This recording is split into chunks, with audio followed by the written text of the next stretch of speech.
What does perfect even mean? 之前的那个 H2 的 Is 区别 there 在哪里 even such a thing? 弯道辅助灯它还是没有的，国内3C 原因它还是没有的。然后我们可以看到它新款的这个头会比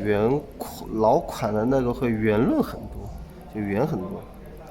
然后这里的话，现在它是有一个雷达这个位置，但是雷达的话，在国内某些地方有雷达站或者是一些设施的地方它是不能用的，在国内的话这个雷达，其他地方是都 OK 的，正常的。这是它的一个雷达控制模块，在这个位置。然后它的新款的一个透灯，透镜的一个大灯，但是铺路效果还没尝试过。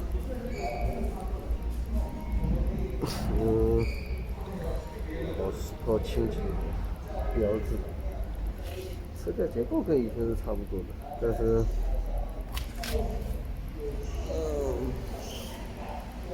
然后稍等一下啊。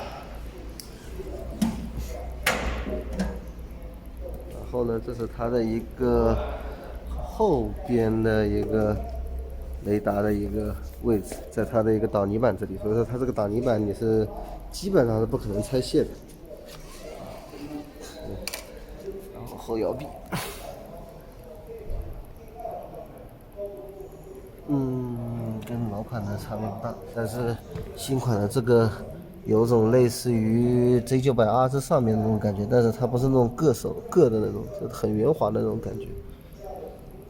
很滑，这里这个位置很滑的。然后它的一个开桌垫的钥匙孔在这个位置。然后可以看到 Brembo 的卡钳，然后一个日清的一个液压的上泵，然后 Brembo 的卡钳大概16的，然后这是它的一个无钥匙启动。这个应该在川崎国内的话，除了以前那台 GTR 1400以外，这是应该是国内上过第2台带这个无钥匙启动的川崎车子。然后这是一个全新的大屏，超大这个屏。然后这是它的那个修瓦的那个电子减震，然后后面的话也是电子减震的，也是前后一对电子减震。然后这个就是它，如果说你有车子从你后方超车的话，这个地方这个灯会亮起来，提示你后方有车子要超越你。还有的话就是一个它雷达的一个作用嘛 ，ACC 自适应巡航，然后防碰撞预警，还有一个就是对于这么大公斤的一个车子的一个很关键的一个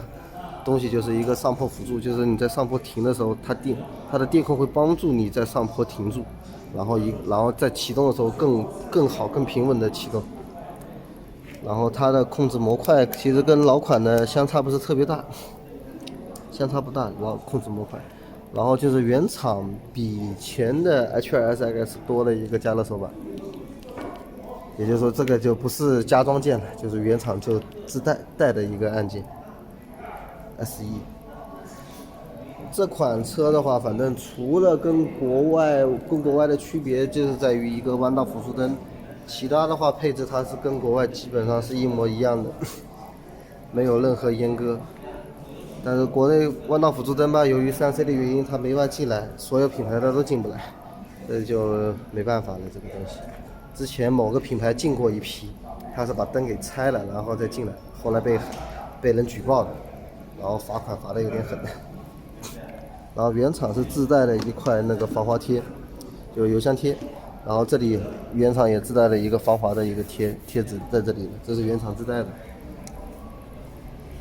然后我们可以看一下它的一个，哎呀，不好意思，动了一下。然后我们看到它原厂的一个涡轮，这是个绿色的涡轮。然后以前这块位置是没有这块盖板的，现在增加了一块这种盖板，你看到那个就是那个涡轮，你能看到的面积变小了很多。总而言之，然后这个是一个点烟器开关，这个是个点烟器开关，不是 USB 开关。USB 开关的话，按照官方的那个宣传图片，好像是在这个屁股后面，但是国内版本有没有啊？我也没打开过看，我也不太清楚。大概外观和上一代的差异就是这一些啊，超大只的排气，其他的话都是差不多。然后动力会比老款的有一点提升，大概就是这个样子。